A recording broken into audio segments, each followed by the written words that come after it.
Il y a un avertissement de Jésus qui ne m'a jamais laissé en paix. Une parole prononcée non pas dans le tumulte de la guerre, mais sur les hauteurs tranquilles du mont des Oliviers, et qui pourtant semble aujourd'hui résonner à travers les sirènes et les volutes de fumée montant du Moyen-Orient. Lorsque donc vous verrez l'abomination de la désolation dont a parlé le prophète Daniel établie dans le lieu saint, alors que ceux qui seront en Judée fuient dans les montagnes. Matthieu 24, 15-6. Pendant des années, j'ai lu ce passage comme s'il appartenait à un avenir lointain et symbolique enveloppé d'images apocalyptiques et d'un effondrement dramatique à l'échelle mondiale. Mais récemment, alors que les tensions s'intensifient entre Israël et l'Iran, avec des systèmes de défense antimissiles, repositionner des installations nucléaires en alerte maximale et des menaces de représailles totales inondant les médias internationaux, une question a surgi en moi. Et si cette prophétie ne parlait pas d'un événement lointain, mais de quelque chose qui est déjà en train de se dérouler sous nos yeux? Et si le lieu saint auquel Jésus faisait allusion ne se limitait plus au temple physique de Jérusalem, mais comme l'écrivait l'apôtre Paul dans 1 Corinthiens 6, 19 désignait désormais le corps même de chaque croyant, chacun de nous étant un temple du Saint-Esprit. Et dans ce cas, qu'est-ce donc que cette abomination qui se dresse là où seul Dieu devrait habiter?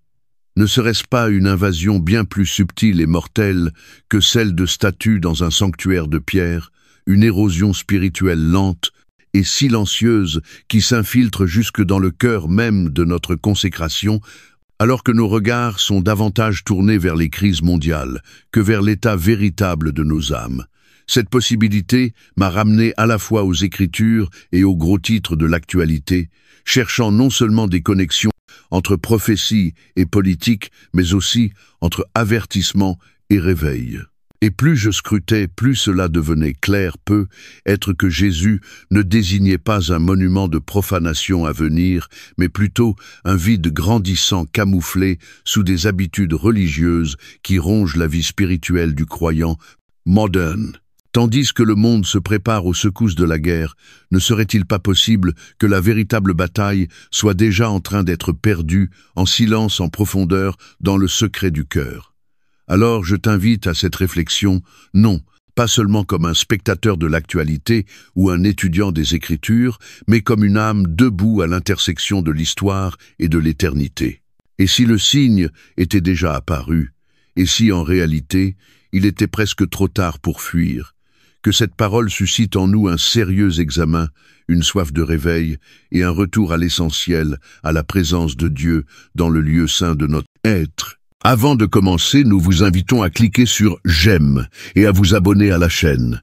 Ce voyage, c'est celui de la parole de Dieu racontée avec le cœur et la foi. Chaque geste de soutien, aussi simple soit-il, nous encourage profondément et permet à la parole du Seigneur de toucher d'autres cœurs en quête de vérité et d'espérance. Maintenant, embarquons ensemble dans l'histoire spéciale du jour, là où les pages de la Bible prennent vie, avec profondeur et lumière.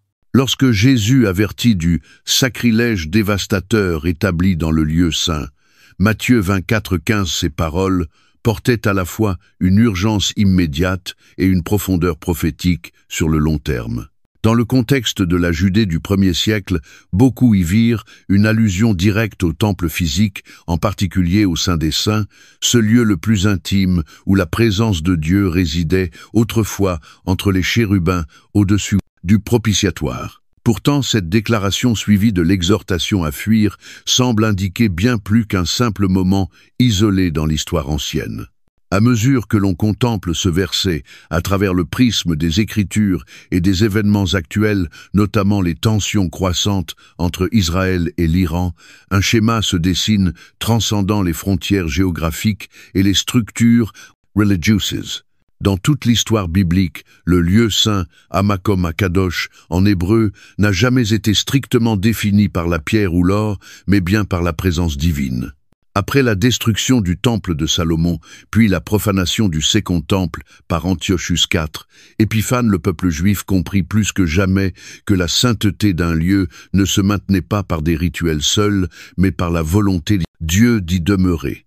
Ainsi, lorsque Jésus, au moment de sa crucifixion, provoqua la déchirure du voile du temple de haut en bas, Matthieu 27, 50, et ce fut une déclaration céleste, la barrière entre Dieu et l'homme était levée, et une nouvelle alliance venait naître non bâtie sur des murs, mais sur des cœurs. L'apôtre Paul allait plus tard confirmer cette révolution radicale en écrivant aux croyants de Corinthe: « Ne savez-vous pas que votre corps est le temple du Saint-Esprit qui est en vous que vous avez reçu de Dieu » Corinthiens 6, 19. Il ne s'agissait pas d'une métaphore, mais d'un bouleversement théologique. Le lieu saint n'avait pas été aboli, mais déplacé du marbre à la chair de l'architecture au souffle. Chaque croyant devenait porteur du sacré, un sanctuaire mobile, habité par la présence de Dieu lui-même. Et c'est là que l'avertissement de Jésus devient terriblement personnel. Si le lieu saint est désormais en nous, alors que signifie l'irruption du sacrilège dévastateur, dans cet espace sacré, cela suggère que la profanation peut désormais se produire intérieurement dans nos pensées, nos désirs, nos affections les plus profondes. Le danger n'est plus celui d'ennemis extérieurs envahissant un sanctuaire de pierre, mais de ce que nous permettons d'entrer et de régner sur le trône de nos cœurs. Considérons les temps que nous vivons alors que le monde observe l'escalade du conflit entre Israël et l'Iran, avec des frappes aériennes ciblant des milices, la cyberguerre menaçant les infrastructures nationales et des batailles par procuration s'étendant de Damas au détroit d'Ormuz. Une autre guerre plus invisible et plus insidieuse fait rage dans l'âme des croyants. Il n'est pas nécessaire d'être physiquement proche de Jérusalem pour se tenir dans le lieu saint. Si nos cœurs sont devenus la demeure de Dieu, alors le champ de bataille s'est déplacé à l'intérieur et la profanation annoncée par Jésus pourrait déjà être à l'œuvre d'une manière que nous avons à peine perçue. Nous devons nous poser cette question cruciale: qu'est-ce qui se dresse aujourd'hui à la place où Dieu devrait régner en nous? Quelle voix domine notre sanctuaire intérieur? La peur, l'ambition, l'amertume, la quête incessante de reconnaissance.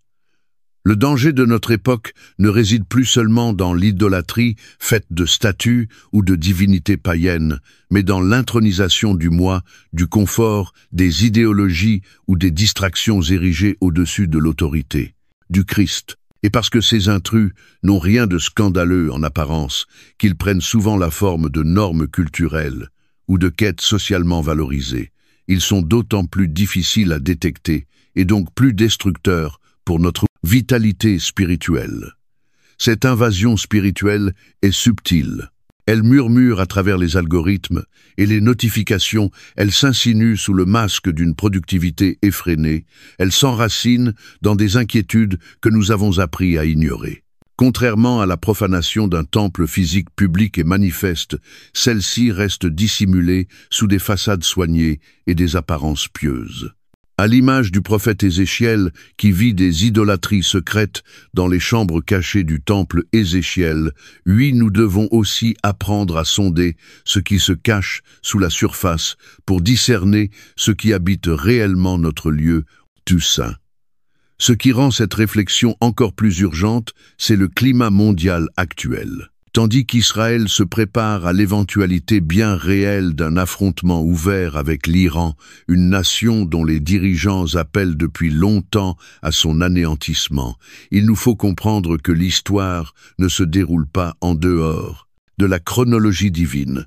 Les guerres et les bruits de guerre, comme l'a décrit Jésus en Matthieu 24, 6, ne sont pas seulement des signes d'instabilité géopolitique, mais aussi des avertissements célestes destinés à réveiller l'Église face à son propre état spirituel.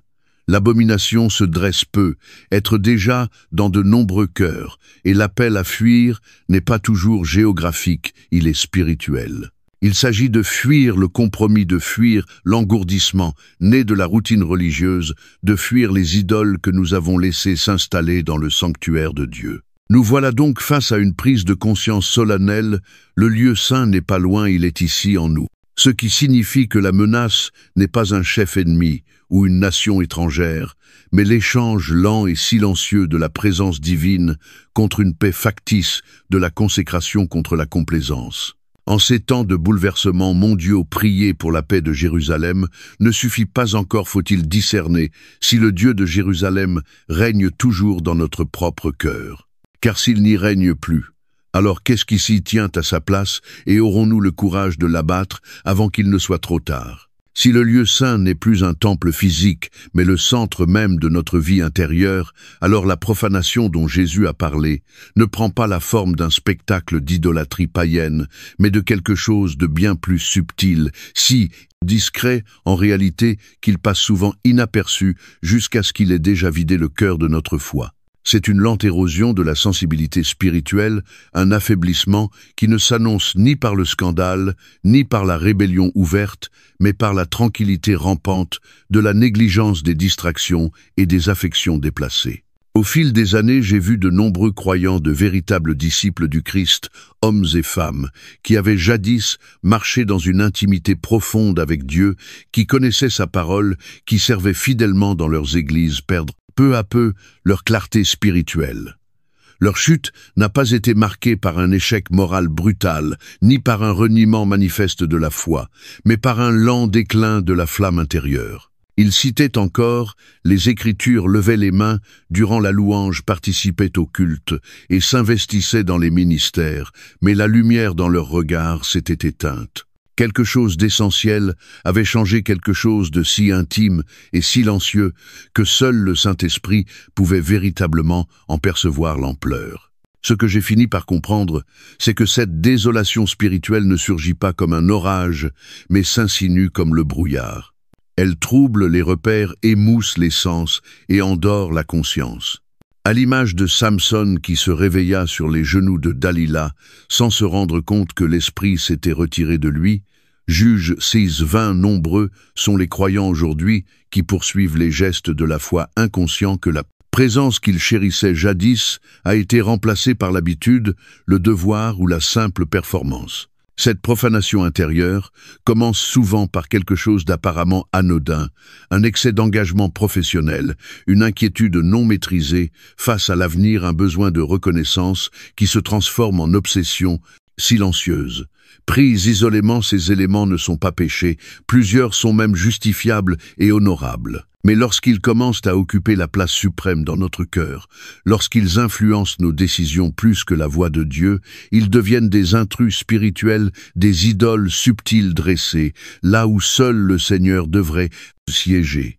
Je me souviens d'un échange avec une femme qui en larmes m'a confié qu'elle lisait sa Bible, chaque jour servait dans son église, priait régulièrement, mais se sentait pourtant totalement déconnectée de Dieu. C'est comme si je parlais dans le vide, me disait-elle. En discutant davantage, il est devenu évident que bien que ses activités extérieures soient toujours présentes, son autel intérieur avait été envahi par des affections concurrentes, des ambitions professionnelles, l'angoisse de maintenir une image sociale, la pression constante de devoir prouver sa valeur. Rien de cela n'était intrinsèquement mauvais, mais l'ensemble avait étouffé la voix du Saint-Esprit. Son temple était devenu bruyant et encombré, mais le Saint des Saints s'était tu. Les Écritures nous mettent en garde contre ce danger. Dans Apocalypse 2, 4, 5, Jésus s'adresse à l'église d'Éphèse, reconnue pour son endurance et sa solidité doctrinale, et pourtant il déclare « Mais ce que j'ai contre toi, c'est que tu as abandonné ton premier amour. Souviens-toi donc d'où tu es tombé, repens-toi et pratique tes premières œuvres. » Le drame d'Éphèse ne résidait pas dans sa théologie ou ses pratiques, mais dans la passion oubliée. Leur amour s'était transformé en mécanisme, et ainsi le sacré avait été remplacé par la structure. Cette érosion ne touche pas seulement les individus, mais s'étend aussi à l'Église à l'échelle mondiale. Nous vivons une époque où beaucoup de choses sont faites pour Dieu, mais souvent sans Dieu. Les églises grandissent en nombre et en ressources, les réseaux sociaux regorgent de versets bibliques, les conférences chrétiennes rassemblent des foules immenses, mais derrière cette activité bouillonnante, un vide silencieux résonne au bien des cœurs. Nous avons appris à reproduire les gestes de la foi sans demeurer dans la présence de celui qui leur donne sens. Parallèlement, alors qu'Israël fait face à des menaces existentielles de la part de l'Iran, une nation dont la stratégie et la rhétorique idéologique sont devenues de plus en plus hostiles, le conflit physique au Moyen-Orient devient le reflet visible d'une guerre invisible qui se joue dans le domaine spirituel. Tout comme Israël doit rester vigilant face à des menaces qui s'infiltrent lentement par des tunnels souterrains ou des attaques furtives, nous devons rester en alerte face à l'invasion silencieuse de notre cœur par les distractions, les compromis et les désirs incontrôlés. La guerre que nous observons aux informations du soir a son équivalent spirituel dans nos décisions quotidiennes. L'ennemi ne frappe pas toujours par des missiles, mais par le confort, le bruit, la complaisance. La vérité, aussi effrayante qu'elle soit, c'est que cette désertification spirituelle ne vient pas toujours de la rébellion, mais de l'oubli. Les paroles poignantes de Jérémie font écho à cette réalité. Une jeune fille oublie-t-elle ses ornements, une fiancée sa ceinture? Pourtant mon peuple m'a oublié depuis des jours sans nombre. Jérémie 2, 32. Ils ne renièrent pas Dieu, ils l'oublièrent simplement. Ils laissèrent le temps passer sans entretenir le feu sur l'autel, et peu à peu l'amour devint rituel et la passion routine. Être l'aspect le plus dangereux de ce processus réside-t-il dans son imperceptibilité. Comme une terre qui s'appauvrit non à cause d'une sécheresse brutale, mais à force de déséquilibre minime et répété, notre âme peut devenir stérile tout en donnant extérieurement l'illusion de la vie religieuse. Et lorsque nous réalisons que nous nous sommes éloignés de la présence de Dieu, nous sommes être déjà au bord de l'effondrement. Mais ceci n'est pas un avertissement pour accabler, c'est un appel à se réveiller. Si nous sommes le temple du Saint-Esprit, alors nous devons veiller sur le sanctuaire intérieur avec plus d'attention que jamais. Comme les prêtres d'autrefois nettoyaient le temple chaque jour, taillaient les lampes et offraient l'encens, nous devons aussi cultiver l'humilité, la repentance, l'abandon. Il nous faut réorienter nos vies pour que l'Esprit règne à nouveau au centre, non pas comme un invité, mais comme le Seigneur. Et alors une question s'impose. Qu'est-ce qui se tient aujourd'hui dans ton lieu saint? Qu'est-ce qui a discrètement pris racine, là où l'Esprit habitait jadis dans toute sa plénitude? Et es-tu prêt à le renverser même si cela implique l'inconfort, un réajustement de tes priorités, ou le renoncement à quelque chose de bon pour l'amour de ce qui est saint? Car en ces temps troublés, où les guerres mondiales menacent et où la guerre intérieure fait plus rage que jamais, le déclin silencieux de l'âme n'est pas seulement une perte personnelle, c'est un signe prophétique. Et il n'est pas trop tard pour revenir, mais il pourrait bientôt l'être. Si l'érosion de notre temple intérieur ne commence pas par un effondrement spectaculaire, mais par un compromis discret, alors la seule manière d'arrêter ce déclin est de s'arrêter et d'examiner sincèrement et profondément l'état de notre homme. C'est dans cet acte d'introspection spirituelle que nous sommes soit confrontés à la douce voix de l'Esprit qui nous appelle à revenir à l'autel, soit exposés à la dure réalité que nous l'avons être quittés depuis longtemps sans même nous en rendre compte. Il ne s'agit pas ici d'un appel à la condamnation, mais à la redécouverte. Car avant qu'un réveil ne puisse toucher une église, une nation ou un peuple, il doit d'abord naître dans le cœur de ceux qui osent poser les bonnes questions. Quand avez-vous pour la dernière fois été bouleversé dans la présence de Dieu, non pas parce que vous étiez en crise, mais simplement parce que sa sainteté vous a submergé jusqu'aux larmes et au silence? Quand les pages de l'Écriture vous ont-elles, pour la dernière fois, transpercé le cœur, non seulement pour informer votre théologie, mais pour transformer vos désirs et faire taire toutes les autres voix?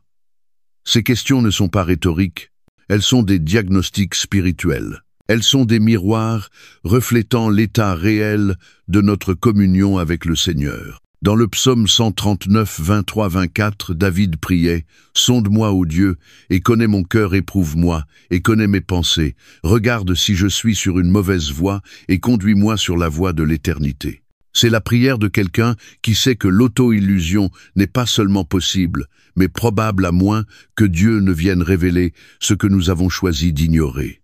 Le drame, ce n'est pas que Dieu se soit éloigné, mais que nous ayons rempli l'espace sacré qui lui est destiné par un entassement d'ambition, de comparaison et de préoccupation qui, bien que culturellement acceptable, étouffe l'âme spirituellement.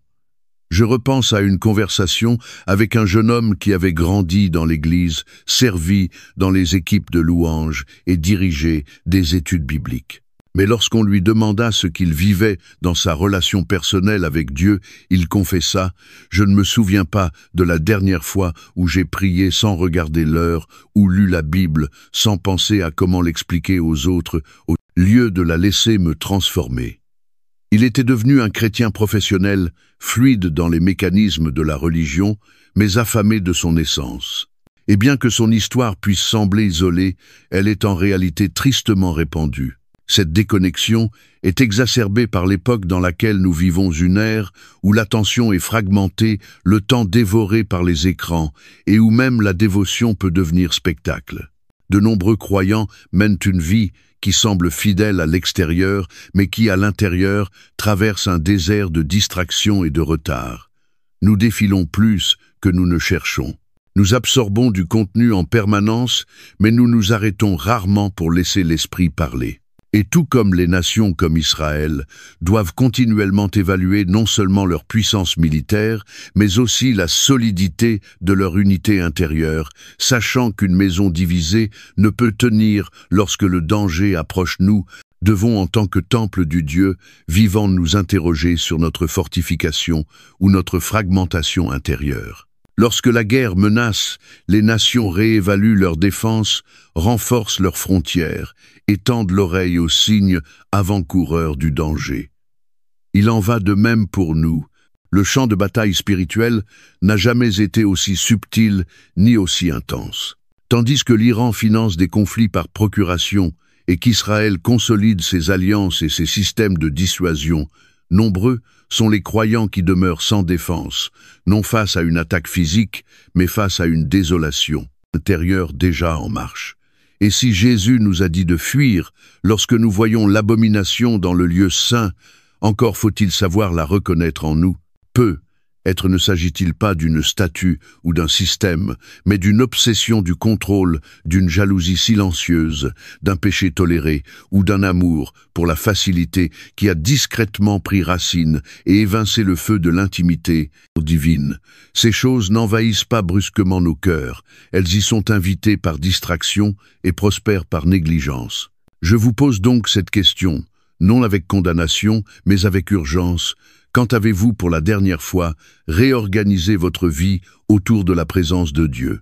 Quand avez-vous annulé un projet, mis votre appareil en silence? Vous êtes-vous levé avant l'aube, simplement parce que l'Esprit vous y poussait et que vous avez choisi d'obéir? Quand votre foi vous a-t-elle coûté quelque chose pour la dernière fois? Si ces questions provoquent un malaise, c'est qu'elles remplissent leur rôle. Le malaise est souvent la voix de l'esprit qui presse contre l'apathie. Et s'il est vrai que la grâce de Dieu est abondante et sa patience immense, il est aussi vrai que les cœurs peuvent s'endurcir et que les yeux peuvent s'obscurcir si nous ignorons continuellement ces doux appels.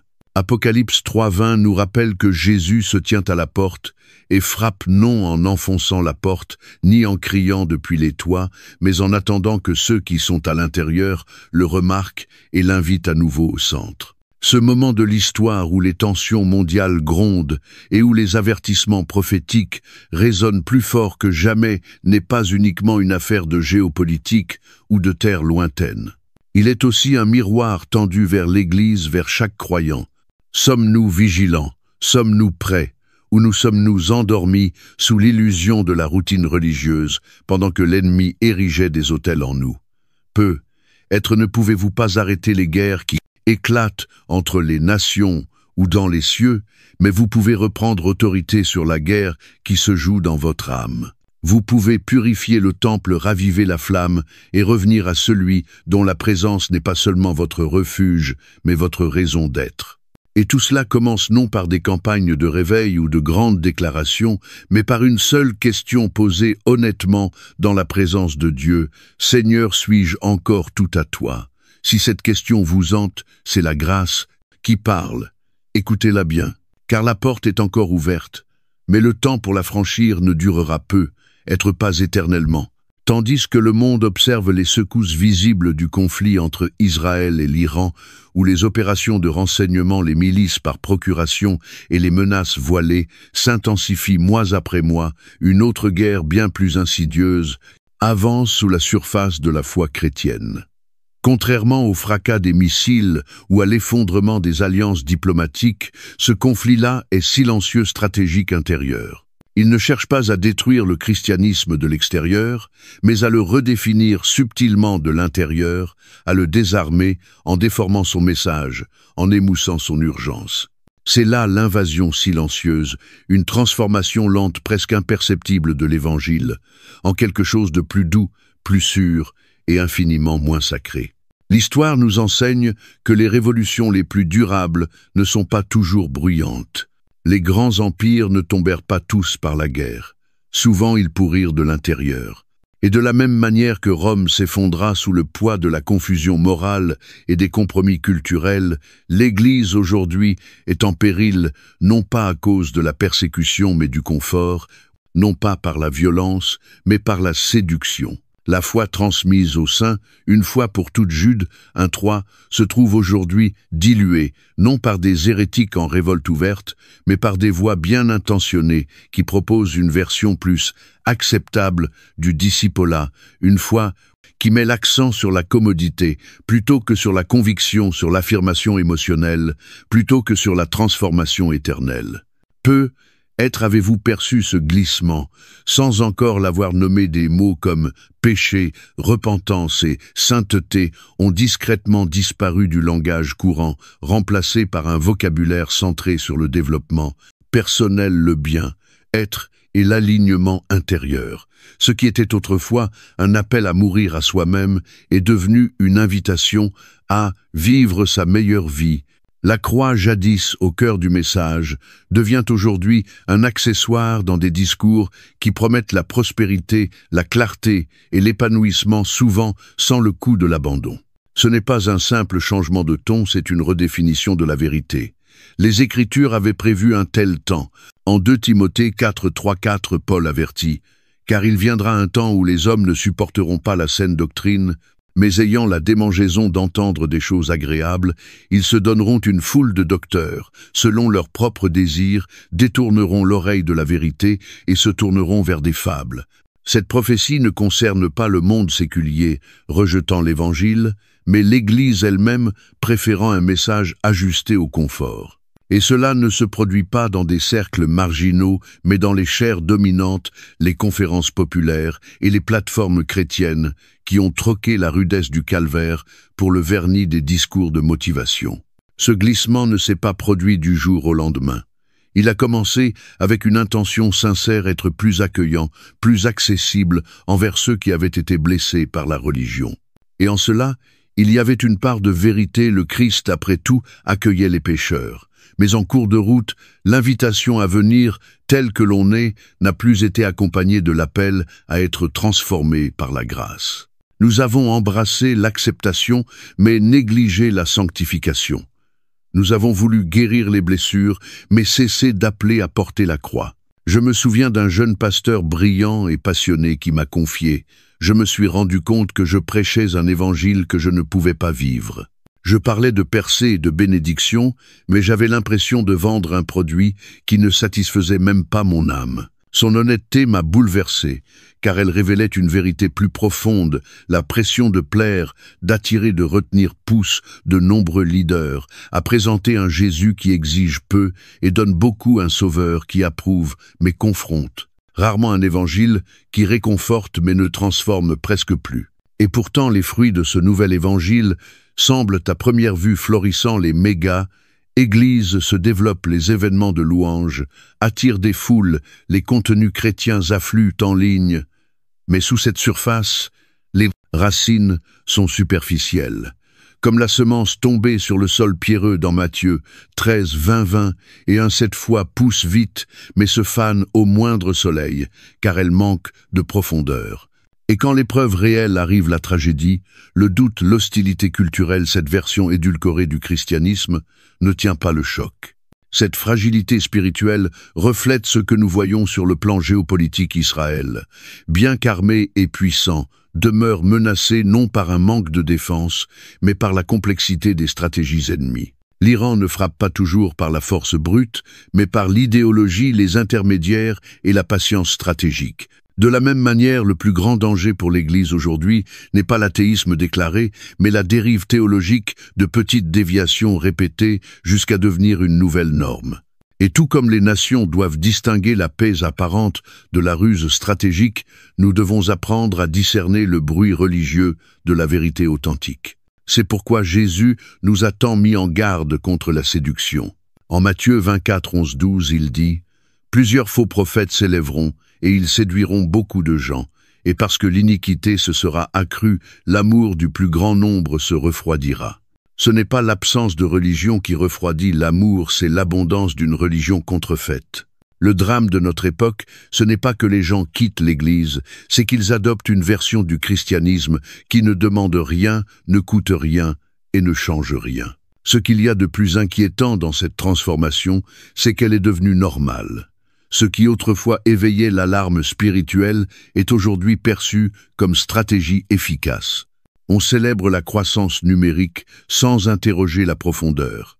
On applaudit la pertinence sans questionner la révérence. Et l'on crée des environnements où les gens se sentent bien sans pour autant devenir saints. Alors que cette invasion silencieuse s'intensifie, rappelons-nous que l'Évangile n'a jamais été destiné à s'intégrer confortablement dans une culture. C'est un message qui tranche, qui divise âme, et Esprit Hébreu 4.12 qui nous appelle hors des ténèbres vers la lumière admirable, non pour nous flatter, mais pour nous transformer. Le christianisme authentique a toujours été contre-culturel. Des martyrs des premiers siècles aux croyants persécutés d'aujourd'hui dans les églises souterraines, le véritable évangile exige tout et donne tout en retour. La question n'est donc pas de savoir si cette invasion a lieu, elle est déjà en cours.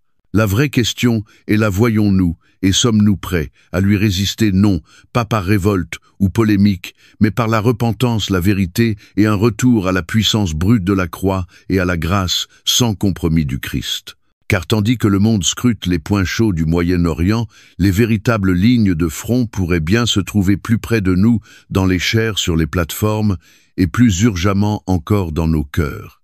Alors que nous contemplons cette invasion silencieuse qui transforme lentement l'Évangile en une version plus commode qu'en forme de croix, nous ne pouvons ignorer sa conséquence la plus dévastatrice. Une génération élevée dans une vérité diluée se retrouve aujourd'hui perdue, désorientée, spirituellement déçue par un Dieu qu'elle croyait connaître. L'érosion de la saine doctrine ne déforme pas simplement la théologie, elle désarme l'âme, la prive de résilience face à l'épreuve. Et ce que nous observons aujourd'hui n'est pas seulement une baisse de fréquentation des églises ou un glissement moral, c'est l'émergence d'une génération qui, bien que familière du langage de la foi, s'éloigne toujours davantage de sa puissance. Les signes sont partout. De jeunes croyants élevés dans des foyers chrétiens, nourris dans des églises lumineuses, dynamiques, technologiques, ne parviennent plus à concilier le Dieu qu'on leur a enseigné et la douleur qu'ils rencontrent dans la vie réelle. On leur a dit que Dieu voulait leur bonheur, leur réussite, leur prospérité, des promesses sélectionnées à partir des Écritures, mais amputées du contexte de la croix. Et aujourd'hui, face à la dépression, à l'échec, au rejet ou au silence prolongé du ciel, ils se demandent « Est-ce Dieu qui m'a trahi ou m'a-t-on simplement trompé ?» J'ai récemment reçu un message d'une étudiante universitaire immergée depuis l'enfance dans la culture chrétienne. Elle écrivait « On m'a toujours dit que Dieu avait un plan pour moi, qu'il me donnerait les désirs de mon cœur. Mais après avoir lutté contre l'anxiété, l'insécurité financière et tant de déceptions, je me demande si je n'ai simplement pas assez cru, ou peut être qu'il ne m'écoute plus. » Sa souffrance ne venait pas de l'athéisme, mais d'attentes non satisfaites formées par un évangile déformé. et tragiquement son histoire résonne dans toute une génération. Ce phénomène n'est pas nouveau. Les Écritures et l'histoire nous révèlent un schéma tragique. Une génération expérimente Dieu avec puissance par la délivrance, les miracles, le réveil puis la suivante hérite des récits sans le feu. En Juge 2:10, il est écrit « Il s'éleva après eux une autre génération qui ne connaissait pas l'Éternel ni ce qu'il avait fait pour Israël. » Malgré leur ascendance enfant de ceux qui virent la mer rouge s'ouvrir et les murailles de Jéricho s'effondrer, ils oublièrent. Non parce que la vérité avait disparu, mais parce qu'elle n'avait pas été incarnée. Aujourd'hui, beaucoup de jeunes chrétiens ont hérité d'une religion, mais non d'une révélation. Ils connaissent les champs, mais non le berger. Ils ont acquis des connaissances, mais manquent de rencontres. Et lorsque la vie les éprouve, lorsque le conflit entre Israël et l'Iran s'intensifie, lorsque le monde s'enfonce dans l'incertitude, ils se retrouvent spirituellement désarmés, car la foi qu'on leur a transmise reposait sur la bénédiction plutôt que sur le sacrifice, sur l'émotion plutôt que sur la persévérance. Ce qui rend cette crise d'autant plus pressante, c'est que l'Église, en cherchant à rester pertinente, a parfois cessé d'être révérencieuse. Dans notre zèle pour attirer la prochaine génération, nous avons trop souvent préféré l'animation à la profondeur, le divertissement au discipolat, l'affirmation à la repentance. Mais un évangile sans la croix n'est pas une bonne nouvelle, c'est un mirage. Et lorsque la souffrance survient comme Jésus l'a promis, Jean 6:33, cette génération jamais formée à souffrir avec foi se sent trahie. La faute n'en revient pas qu'aux jeunes. Elle revient aux architectes spirituels qui ont construit une expérience de l'évangile sans le coup de l'évangile. À ceux qui ont parlé de destinée mais sont restés silencieux, sur le renoncement qui ont prêché la grâce, mais rarement le jugement qui ont promis une couronne, mais ont oublié le chemin de la croix. Et aujourd'hui, tels des veilleurs endormis à leur poste, nous récoltons les fruits de notre négligence. Pendant ce temps, le Moyen-Orient devient toujours plus instable. Israël se prépare à des scénarios de guerre totale, l'Iran renforce ses alliances régionales. Et alors que les nations tremblent, l'Église devrait se lever avec clarté et assurance. Mais dans bien des cercles, elle reste confuse et timide, craignant de choquer, incertaine de ce qu'elle croit vraiment, plus préoccupée par l'approbation que par la vérité. Pourtant, les secousses des nations ne sont pas des interruptions, elles sont des porte-voix. Dieu parle non seulement à travers sa parole, mais aussi à travers l'histoire. Cette génération n'a pas besoin d'un évangile plus sûr, elle a besoin d'un évangile plus vrai. Un évangile qui proclame que la croix n'est pas un symbole de confort, mais de crucifixion. Que suivre Jésus implique l'abandon, l'obéissance, parfois la souffrance, mais aussi une joie inébranlable, une identité éternelle et l'espérance de la résurrection. Elle a besoin de savoir que le Dieu d'Abraham, d'Isaac et de Jacob n'est pas un distributeur automatique, mais un feu dévorant. Hébreux 12:29, et que son amour, bien que tendre et immuable, exige tout notre cœur. Mais pour qu'ils sachent cela, il faut que quelqu'un leur dise non à coups de slogan, mais avec une clarté sacrée. L'ancienne génération doit se lever avec humilité et repentance, non pour donner des leçons, mais pour guider, non pour accabler, mais pour réveiller. Nous devons redevenir ce que Paul appelait l'Église à être, la colonne et l'appui de la vérité. Un Timothée 3:15, non ballotté par les tendances mais enraciné dans l'Écriture, non soumise à la culture, mais sensible à l'esprit. Il est encore temps d'inverser le courant. Le réveil n'est pas hors de portée. Mais il ne viendra pas par les programmes ou les campagnes de communication, il viendra par les cœurs brisés, les autels reconstruits, dans le lieu secret, les parents qui prient avec larmes, les pasteurs qui prêchent avec feu. Il viendra lorsque cette génération verra en nous une foi digne d'être imitée, une foi qui plie le genou plus souvent qu'elle cherche des likes, qui garde la Bible ouverte, plus longtemps qu'elle ne fait défiler les écrans, une foi qui saigne, et d'amour même lorsque le monde se refroidit. Nous sommes à un point de bascule non seulement géopolitique, alors qu'Israël et l'Iran frôlent la confrontation mais spirituelle, alors que l'Église se tient au carrefour du compromis et de la consécration. Allons-nous transmettre un héritage de substance ou l'ombre de ce qui fut autrefois? La réponse ne sera pas écrite par les institutions, mais par des individus, par toi, par moi, par chaque âme qui choisit à nouveau de brûler pour celui qui nous a aimés le premier. Car ce dont cette génération a profondément besoin, ce n'est pas d'une religion modernisée, mais d'une foi ressuscitée. Une foi qui a traversé le feu et chante, encore une fois, qui sait que le tombeau est vide et que le roi revient non comme un serviteur souffrant, mais comme le lion de Juda. Et lorsqu'il reviendra, puisse-t-il trouver un peuple non pas distrait, mais dévoué, non pas perdu, mais prêt. Si l'apostasie était toujours bruyante et évidente, nous la reconnaîtrions aussitôt et nous reviendrions vite en arrière. Si oublier Dieu ressemblait toujours à un poing levé contre le ciel ou à une Bible arrachée en deux peu, être que l'Église s'élèverait dans une repentance urgente. Mais l'histoire biblique comme moderne révèle une vérité bien plus troublante.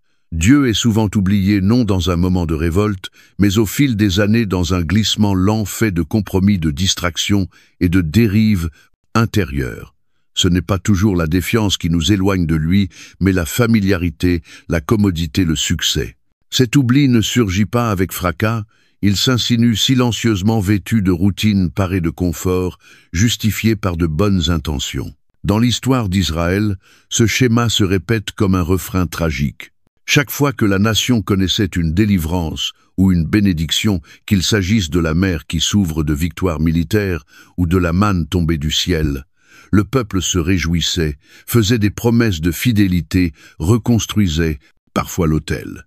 Mais avec le temps, l'extraordinaire devenait ordinaire et leur cœur se détournait. Ils commencèrent à adopter des coutumes étrangères, à tolérer les idoles en périphérie de leur vie, puis à embrasser ce qui les avait jadis horrifiés. Cette érosion spirituelle, si progressive qu'elle ressemblait à de la croissance, les éloigna non seulement des commandements de Dieu, mais de sa présence. Moïse avait prévu cela lorsqu'il avertit le peuple avant son entrée en terre promise. « Garde-toi d'oublier l'Éternel, qui t'a fait sortir du pays d'Égypte de la maison de servitude. » Deutéronome 6:12. Il savait que la prospérité et la paix, bien qu'étant des bénédictions, pouvaient aussi devenir des anesthésiants, émoussant la vigilance de l'âme et relâchant notre dépendance au divin. Ce n'était pas une mise en garde contre la rébellion soudaine, mais contre l'oubli discret. Aujourd'hui encore, ce même scénario se rejoue non seulement dans les cœurs individuels, mais à l'échelle de l'Église, surtout dans les régions du monde où la foi est socialement acceptée et où la persécution est faible. Dans une grande partie de l'Occident, l'Église ne lutte plus pour survivre, elle administre l'abondance. Nos bâtiments sont plus grands, nos plateformes plus larges, nos ressources plus sophistiquées que jamais.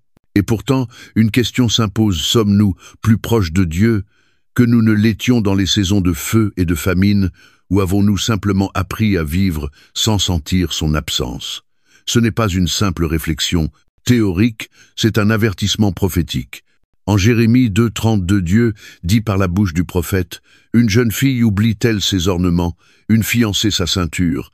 Pourtant mon peuple m'a oublié depuis des jours sans nombre. » Il ne les accuse pas de le renier, mais de quelque chose de plus grave encore, l'amnésie spirituelle. Comme une épouse trop absorbée par les préparatifs de son mariage, qui en oublie son époux Israël, avait conservé l'image du culte tout en perdant l'intimité qui en était la source. Nous vivons une réalité similaire aujourd'hui. La louange est devenue production, la prière performance et la théologie simple opinion. De nombreuses églises se réunissent, prêchent, chantent encore, mais la présence qui faisait autrefois plier les genoux semble aujourd'hui facultative, voire dérangeante pour l'agenda. Nous n'avons pas nécessairement rejeté Dieu, mais nous l'avons remplacé par des objectifs moindres baptisés d'un langage religieux mais vide de son esprit. Et ce faisant, nous avons oublié non seulement qui il est, mais aussi qui nous sommes sans lui. Au Moyen-Orient, l'instabilité croissante entre Israël et l'Iran nous rappelle que la paix extérieure n'est jamais une garantie de droiture intérieure. Une nation peut sembler stable alors que la corruption prolifère sous la surface. De même, une vie chrétienne, ou même toute une église peut conserver sa structure et ses traditions, tout en souffrant d'un profond dépérissement spirituel. Le danger ne réside pas seulement dans ce que nous laissons entrer dans le temple, mais dans ce que nous ne remarquons même plus avoir perdu. L'absence de la voix de Dieu lorsqu'elle devient normale se confond avec le silence. Le manque de conviction lorsqu'il devient collectif ressemble à la liberté. Et très vite, nous vivons une forme d'exil religieux tout en assistant fidèlement au culte. Il nous faut aussi réfléchir aux conséquences générationnelles. Tout comme l'oubli spirituel d'Israël s'est transmis au fil des générations, nous élevons aujourd'hui nos enfants dans un monde où le christianisme devient un style de vie plutôt qu'une alliance vivante avec le Dieu très haut. Lorsque nous banalisons une foi diluée, nous perpétuons un cycle où la prochaine génération sera encore moins enracinée, plus vulnérable aux évangiles falsifiés et à un discipolat sans fondement. Notre oubli devient leur fondation, et si cette fondation n'est pas bâtie sur le rocher, elle ne résistera pas aux tempêtes à venir. La métaphore de l'érosion est douloureusement juste. Elle ne détruit pas une falaise d'un seul coup, mais la ronge vague après vague. De même, l'oubli de Dieu ne se produit pas par un seul reniement, mais par une série de substitutions de petits compromis justifiables en apparence, mais qui, avec le temps, nous éloignent considérablement du point de départ. Nous remplaçons la prière par la productivité, le sabbat par la planification, les écritures par des slogans. Et pendant ce temps, notre cœur se refroidit, notre écoute se trouble, notre discernement s'émousse. Mais cet oubli n'est pas irréversible, et il ne sera pas corrigé par plus de bruit ou de programme. Il exige le souvenir. Il exige que, comme le psalmiste, nous crions « Rends-moi la joie de ton salut ». Psaume 50 et un 12 non comme un refrain de louange, mais comme le cri profond d'une âme en manque. Il exige que nous nous arrêtions assez longtemps pour pleurer l'absence que nous avons normalisée et que nous retrouvions la fin de cette voix que nous n'écoutons plus. Il exige que nous rebâtissions l'autel non seulement dans nos églises, mais dans nos maisons, nos agendas, nos vies privées. Et par-dessus tout, il exige de l'urgence. Car plus nous vivons avec cet oubli, plus il devient difficile de se souvenir.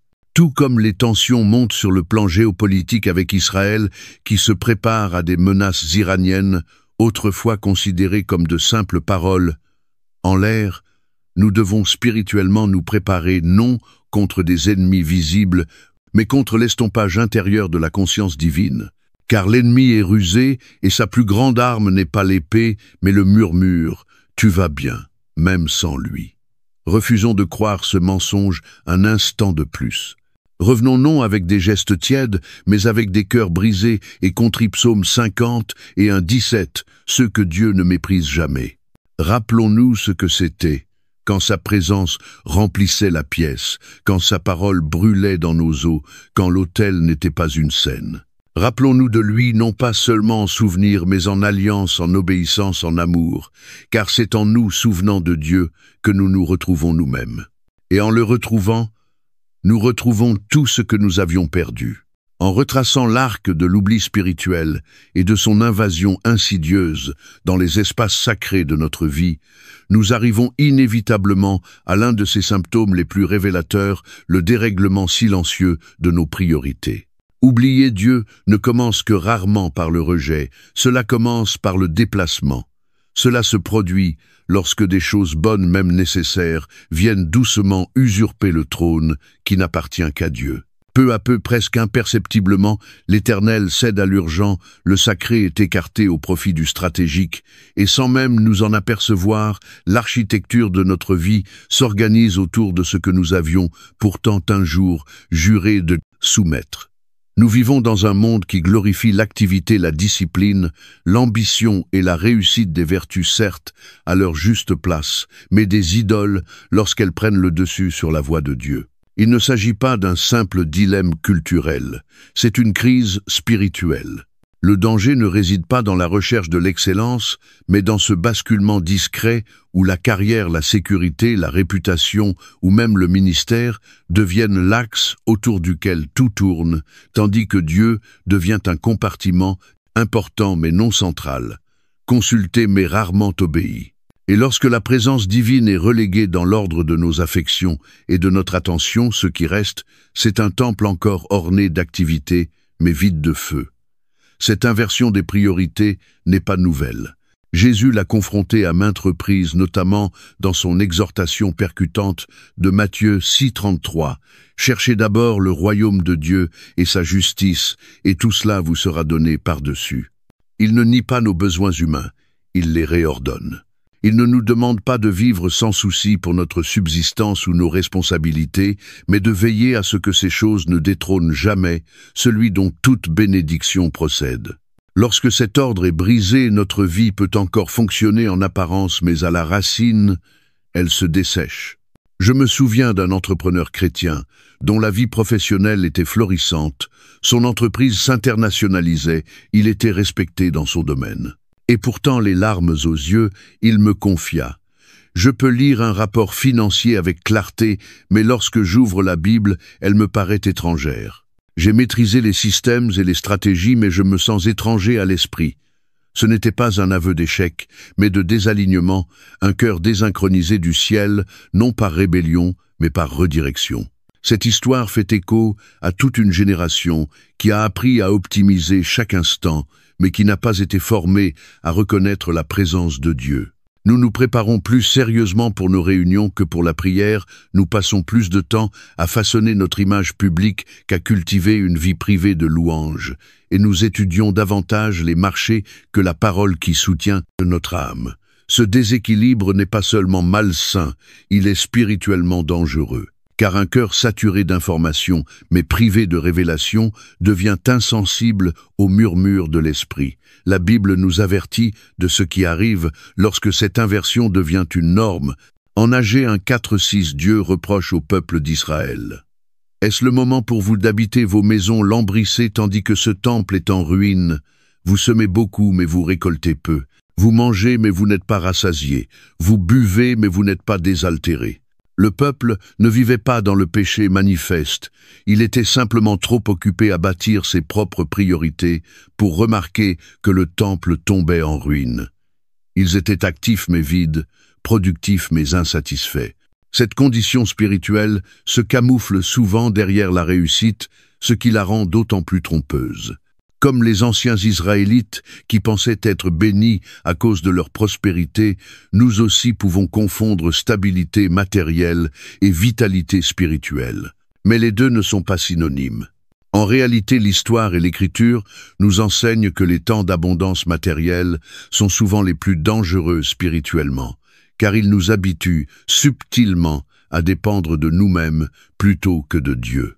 C'était précisément l'avertissement que Dieu adressait à Israël dans Deutéronome 8,12, 14, ne pas l'oublier lorsque tout allait bien.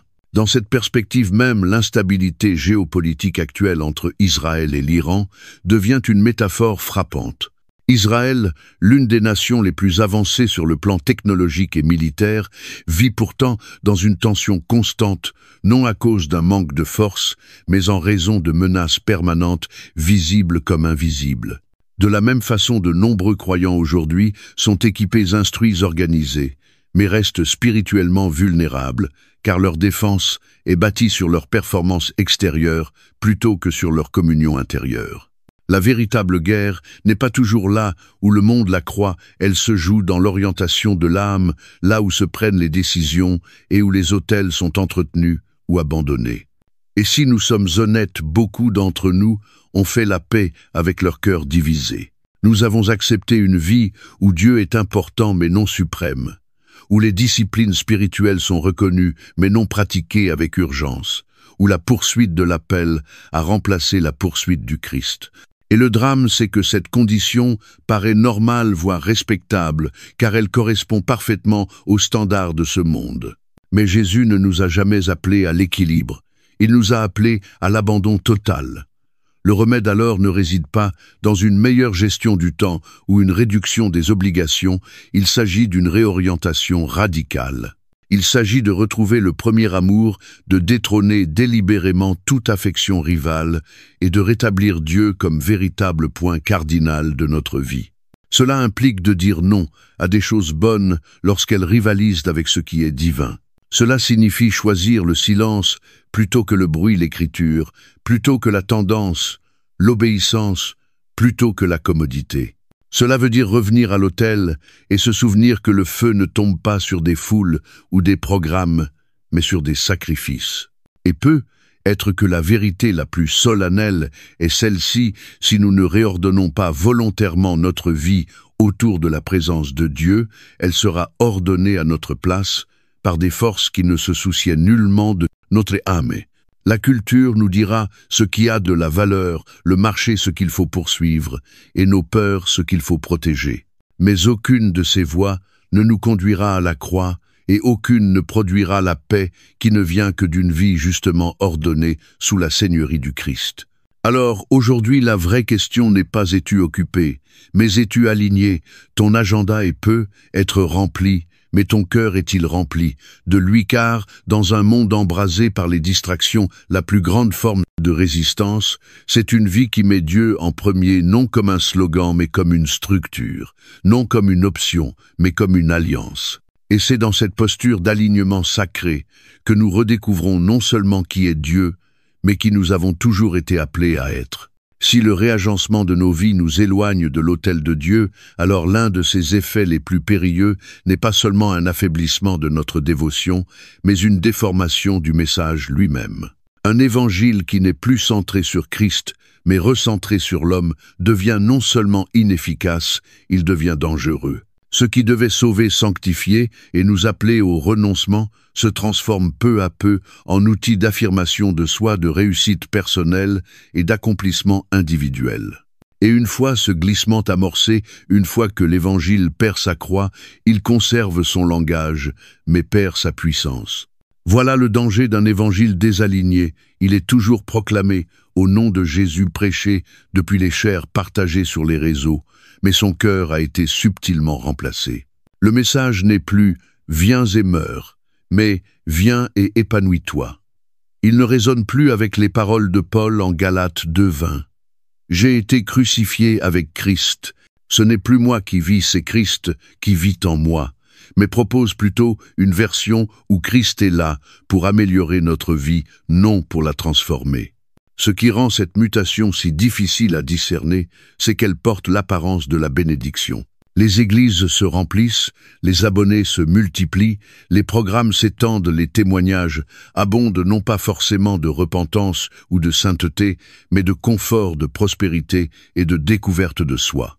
Et bien que ces choses ne soient pas mauvaises en soi, elles deviennent profondément trompeuses lorsqu'elles prennent la place de l'appel à porter sa croix chaque jour pour suivre Christ. Luc 9:23. Un évangile qui promet des couronnes sans épines, des victoires sans vallées, n'est plus un évangile.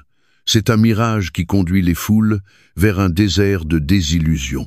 Je me souviens d'un échange avec une jeune femme qui, après des années à suivre un christianisme centré sur des tableaux de vision, des déclarations personnelles et des enseignements motivants, a vu sa foi s'effondrer lors d'un drame familial. Je proclamais sans cesse la percée, me dit-elle, mais Dieu n'a pas répondu comme je l'attendais.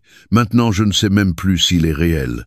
Sa crise n'était pas qu'émotionnelle, elle était théologique. Sa foi reposait sur des promesses que Dieu n'a jamais faites, et elle avait été formée dans des attentes que les Écritures n'ont jamais validées. Quand la réalité a confronté sa version du christianisme, ce n'est pas seulement son espérance qui s'est brisée, mais sa compréhension même de Dieu. Voilà le coup d'un évangile recentré sur l'homme. Lorsque Jésus n'est plus la finalité, mais le moyen, la foi devient transactionnelle plutôt que relationnelle. On obéit pour recevoir, on adore, pour obtenir, on sert pour être vu. Et avec le temps même, une théologie saine peut être tordue pour s'adapter à nos préférences, tandis que la croix censée crucifier notre chair devient le simple décor de notre ambition personnelle. Paul avait vu venir cela avec une clarté tranchante, car il viendra un temps où les hommes ne supporteront pas la saine doctrine. Mais au gré de leurs propres désirs, ils se donneront une foule de docteurs. 2 Timothée 4:3. Ce temps n'est pas à venir, il est là. Ce qui rend ce glissement encore plus dangereux, c'est sa capacité à se fondre dans l'air du temps. Dans une culture façonnée par l'expression de soi, l'exploration identitaire et l'autonomisation personnelle, l'évangile du renoncement paraît de plus en plus étrange, voire offensant. Alors, pour éviter la résistance, nous l'adoucissons, nous émoussons ses bords, Nous remplaçons la conviction par l'encouragement, la repentance par la résilience. Et ce faisant, nous formons des consommateurs spirituels plutôt que des disciples. Nous gagnons des adeptes, mais perdons les suiveurs de Christ. Mais le coup n'est pas seulement doctrinal, il est aussi générationnel. Un évangile dilué ne produit pas une foi durable. Quand les tempêtes viennent comme Jésus l'a prédit seul, ceux qui ont bâti leur vie sur le roc de sa parole tiendront. Matthieu 7, 24, 27. Mais un évangile dépouillé de sacrifices et aseptisé de souffrances ne peut porter le poids du réel. Il s'écroule sous le deuil, se brise face à l'injustice, se dissipe sous la pression. Et tristement, alors que cette version de la foi s'avère insoutenable, beaucoup s'éloignent non pas du vrai Christ, mais de celui qu'on leur a mal présenté. Cette dérive théologique n'est pas qu'un problème ecclésial, elle reflète une vulnérabilité spirituelle plus profonde parallèle à ce que l'on observe sur le plan géopolitique. De même qu'Israël fait face à des menaces sophistiquées, non seulement par des attaques ouvertes, mais aussi par des idéologies et des forces indirectes soutenues par l'Iran, l'Église est menacée non seulement par la persécution visible, mais par la corrosion interne. Les faux évangiles n'entrent pas dans l'Église, comme des loups ils s'y glissent, comme des brebis offrant espoir, progrès et pertinence, tout en minant lentement la révérence, la sainteté et la vérité. Et ce qui rend ce déplacement si dangereux, c'est sa subtilité. Comme la grenouille dans l'eau chauffée lentement, nous ne réalisons que trop tard que nous sommes en train de cuire. Le danger n'est pas seulement dans ce qui est prêché, mais dans ce qui est tu. Le silence sur le péché, l'omission du jugement, l'évitement du renoncement ne rendent pas l'évangile plus compatissant, ils le rendent incomplet. Et un évangile incomplet ne peut pas sauver. Il peut apaiser, inspirer, mais il ne peut pas ressusciter. L'Église doit se réveiller face à cette distorsion, non par la peur, mais par le feu. Nous devons revenir à l'Évangile transmis à travers le sang, les larmes et les cœurs en feu. Nous devons prêcher à nouveau le Jésus qui a renversé les tables pleurées sur Jérusalem, transpiré du sang à Gethsémane, et été cloué sur une croix romaine, non pour exaucer nos rêves, mais pour racheter nos âmes. L'Évangile ne parle pas d'épanouissement personnel, mais de mort et de résurrection, de soumission et de transformation d'une gloire qui se révèle à travers les brisements, non en les contournant. Alors la vraie question n'est pas l'Évangile est-il déformé, il l'est. La question est allons-nous le reconnaître et y répondre? Allons-nous examiner ce que nous croyons, ce que nous prêchons et ce que nous vivons, et nous demander si Christ est réellement au centre, ou si nous l'avons discrètement relégué en marge pendant que nous prenions sa place sur le trône? Car si l'Église continue à entretenir un évangile qui sert l'homme plutôt que de glorifier Dieu, alors la lumière censée percer les ténèbres s'éteindra non pas par la persécution, mais par le compromis. Et dans un monde de plus en plus avide de vérité, une Église sans elle n'est pas simplement inutile. Elle devient dangereuse. Revenons, non à la nostalgie, mais au chemin étroit, non aux formules, mais au visage du Christ. Car seul un évangile façonné par la croix peut nous préparer à ce qui vient, que ce soit dans les pressions de nos vies quotidiennes ou dans les secousses des nations en guerre. Et tandis qu'Israël se prépare à ces menaces extérieures, que l'Église se prépare à une rénovation intérieure jusqu'à ce que tout faux évangile soit abattu et que seul Christ demeure. Après avoir mis en lumière l'invasion silencieuse, le dérèglement de l'Évangile et le remodelage subtil des priorités chrétiennes, le chemin à suivre ne peut rester théorique. Si l'alarme a sonné à travers l'Écriture, les frémissements dans l'Église et même les secousses des nations, alors que des pays comme Israël et l'Iran s'approchent dangereusement du conflit, alors la réponse n'est plus une option. Connaître le danger sans y répondre par l'obéissance ne devient pas sagesse, mais jugement.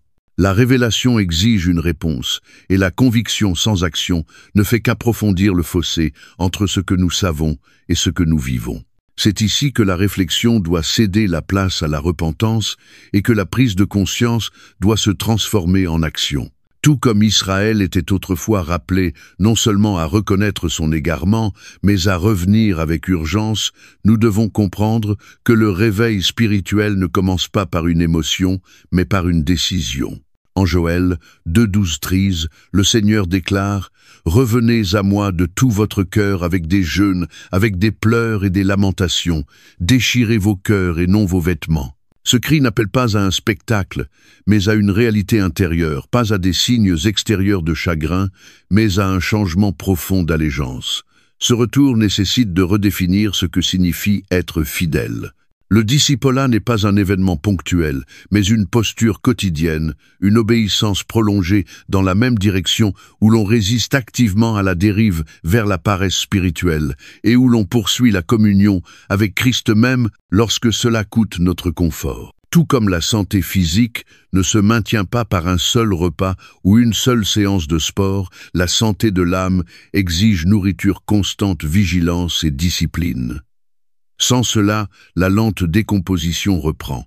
Beaucoup espèrent un réveil personnel comme s'il pouvait leur tomber dessus sans participation, mais la vérité est plus exigeante. Le réveil commence dans les lieux cachés, dans les prières murmurées avant l'aube, dans les confessions discrètes de péchés longtemps rationalisés, dans les jeûnes délibérés qui font taire la chair et réveillent l'esprit. Il n'est non dans la foule mais dans le secret. Non par la performance mais par la posture. Et bien que ces gestes puissent paraître petits, leur fruit est éternel. Une dirigeante chrétienne me confia un jour qu'elle avait passé 20 ans à bâtir une vie admirable, une carrière florissante, une réputation solide, une foi soigneusement exposée. Mais lorsqu'une perte soudaine frappa sa vie, son échafaudage spirituel s'effondra. « J'avais construit quelque chose de beau, dit-elle, mais sans fondation. Et je ne pouvais plus faire semblant d'avoir de l'intimité avec Dieu. Cette sincérité fut son point de bascule, non parce que ses circonstances changèrent immédiatement, mais parce que son cœur lui le fit. Ce qui suivit dans son histoire pourrait très bien se produire dans la vôtre. Elle se mit à se lever 1 heure plus tôt, non parce qu'elle avait le temps, mais parce qu'elle n'avait plus le luxe de le perdre. Elle ouvrait la Bible non pour en tirer du contenu, mais pour retrouver la communion. Et peu à peu, la présence de Dieu, jadis distante et abstraite, devint à nouveau tangible, intime. Le Seigneur honora son retour, non en retirant toutes les épreuves, mais en réordonnant son cœur, et ce qu'il restaura dépassait tout ce que le succès aurait pu offrir. C'est là le chemin étroit dont parlait Jésus en Matthieu 7, 13, 14, le sentier que peu trouvent non parce qu'il est caché, mais parce qu'il est coûteux. Il demande de choisir l'éternel plutôt que l'immédiat, l'obéissance plutôt que la préférence et le renoncement plutôt que la stratégie. Cela peut signifier dire non à une promotion qui menace votre intégrité ou prendre du recul sur des relations qui épuisent votre conviction. Pour d'autres, cela voudra dire réduire le temps sur les réseaux pour le réinvestir en silence devant Dieu. Quelle que soit sa forme, l'essence reste la même. Jésus ne doit pas seulement être sauveur, il doit être Seigneur sur notre temps, nos projets et sur nous-mêmes. Et voici le paradoxe du royaume, ce qui semble être une perte engendre souvent un gain. Lorsque nous renonçons au contrôle, nous trouvons la paix. Lorsque nous laissons nos idoles, nous retrouvons la vision. Et même si l'obéissance nous coûte opportunité, applaudissement ou confort, ce que Dieu donne en retour est d'un prix inestimable, sa présence, sa voix, sa joie inébranlable. De même que le conflit croissant au Moyen-Orient nous rappelle la fragilité de la paix terrestre, nous devons aussi affronter la fragilité de l'apathie spirituelle. La montée silencieuse des tensions entre Israël et l'Iran nous avertit que les crises mûrissent souvent dans le silence avant d'exploser. Si nous attendons pour réagir une fois la tempête arrivée, il sera peu, être trop tard pour rebâtir ce que nous avons négligé. Il en va de même spirituellement. C'est maintenant, pas demain, qu'il faut se réaligner, se recentrer, rallumer la flamme du premier amour avant que les vents de l'épreuve ne tentent de l'éteindre complètement. Alors la question n'est plus théorique, mais profondément personnelle. Quel autel dans ta vie doit être rebâti? Quelle pièce de ton âme a été envahie par des idoles déguisées en priorité? Et quel est le geste d'obéissance, aussi petit soit-il, que tu peux poser aujourd'hui pour déclarer que Jésus régnera de nouveau au centre?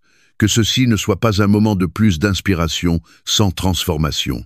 Que ce soit le tournant, car l'invitation est claire et le moment est maintenant. Non pas parce que la peur l'exige, mais parce que l'amour l'appelle.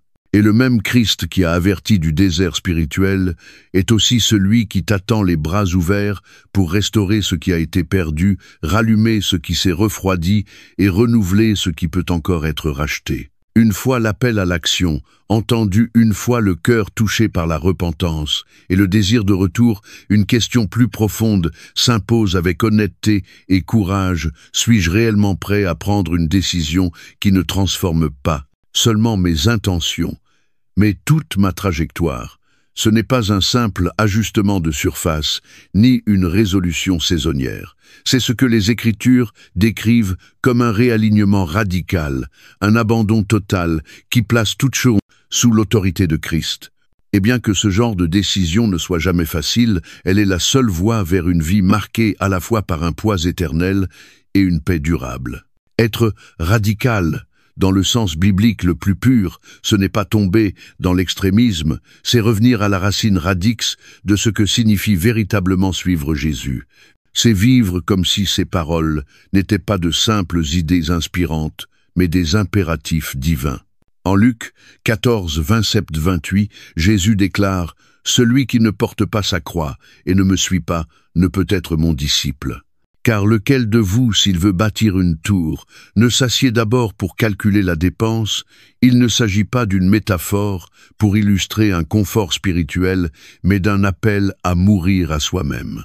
Et c'est uniquement dans cette mort que la vraie vie commence. Dans un monde qui nous incite sans cesse à construire des empires, à étendre notre influence et à optimiser notre visibilité, Jésus, lui, nous invite à déposer chaque couronne à ses pieds. Pour certains, cela signifie quitter une relation qui, bien qu'importante, est devenue un obstacle à la sainteté. Pour d'autres, cela implique de refuser une opportunité professionnelle qui exige de compromettre ses convictions. Et pour beaucoup, cela ressemblera à ralentir délibérément le rythme de vie, à retrouver le silence et à créer un espace sacré au sein d'une culture obsédée par l'agitation. Je me souviens d'un investisseur à succès dont le portefeuille s'étendait sur plusieurs continents, mais dont l'âme était desséchée et agitée. Il m'a avoué qu'à force de maîtriser les marchés et de multiplier les résultats, il avait peu à peu étouffé la voix de Dieu. Je l'entendais si clairement autrefois, m'a-t-il dit, mais aujourd'hui, le bruit intérieur est plus fort que ces murmures. Et lorsque je lui ai demandé ce qui l'effrayait le plus dans le fait d'abandonner le contrôle, sa réponse fut douloureusement lucide. « J'ai peur de perdre ce que j'ai construit. » Mais après un silence, il ajouta « Et pourtant je me demande si ce que j'ai bâti peut vraiment survivre à une tempête. » Ces paroles font écho à une vérité biblique fondamentale. Toute fondation qui n'est pas bâtie sur Christ finira par s'effondrer. Jésus l'a exprimé sans détour en Matthieu 7, 24, 27, en opposant l'homme sage qui bâtit sur le roc à celui insensé qui bâtit sur le sable. La tempête vient pour les deux.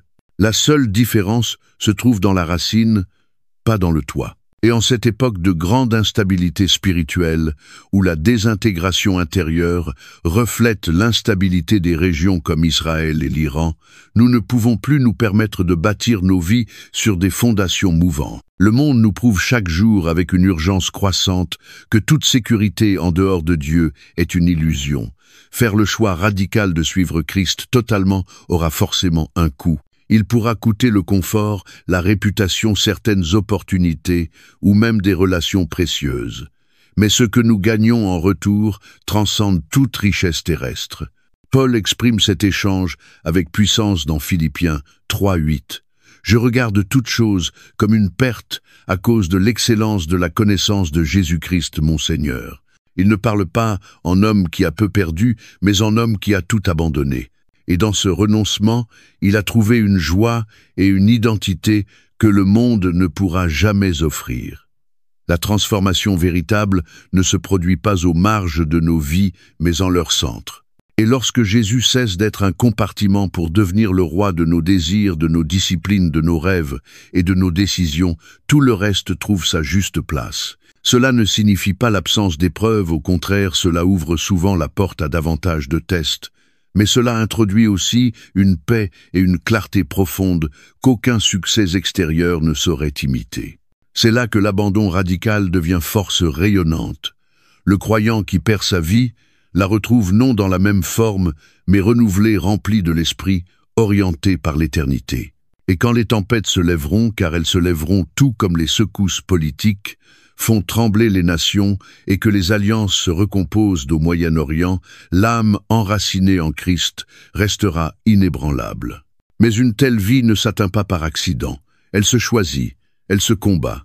Elle se cultive par la discipline, la prière profonde, l'inconfort sacré et par la décision quotidienne de marcher sur le chemin étroit même lorsque la voie large semble plus facile. Et elle ne se valide pas par les applaudissements, mais par l'endurance, par le fruit discret de la sainteté, la joie inexpliquée au cœur de la souffrance, l'amour brûlant qui ne croit pas dans la facilité, mais dans l'obéissance. Alors que vas-tu faire? Voudras-tu continuer à confesser Christ de tes lèvres, tout en laissant d'autres choses gouverner ton emploi, du temps tes choix, ton affection, ou choisiras-tu de devenir le reste, ce peuple qui tremble? Sa parole qui place tout sur l'autel, qui vit non pour être vu, mais pour sa présence. Le temps de l'indécision est passé, les signes sont clairs, les lignes de front physique et spirituel sont tracées. Et l'invitation du Christ demeure. Celui qui aura trouvé sa vie la perdra, et celui qui aura perdu sa vie à cause de moi la retrouvera. Matthieu 10, 39. C'est en perdant que l'on gagne. C'est en déposant que l'on s'élève. Et c'est uniquement dans l'abandon total que l'on commence véritablement à vivre. Merci de nous avoir accompagnés jusqu'à la fin de cette vidéo. Chaque récit biblique est un chemin de retour vers Dieu, discret mais puissant, qui nourrit notre foi jour après jour. Si ce voyage a touché votre cœur, cliquez sur « J'aime » pour partager ce message et abonnez-vous pour continuer à explorer avec nous d'autres histoires pleines de sens. À très bientôt dans notre prochaine vidéo. Que Dieu vous bénisse, vous et votre famille.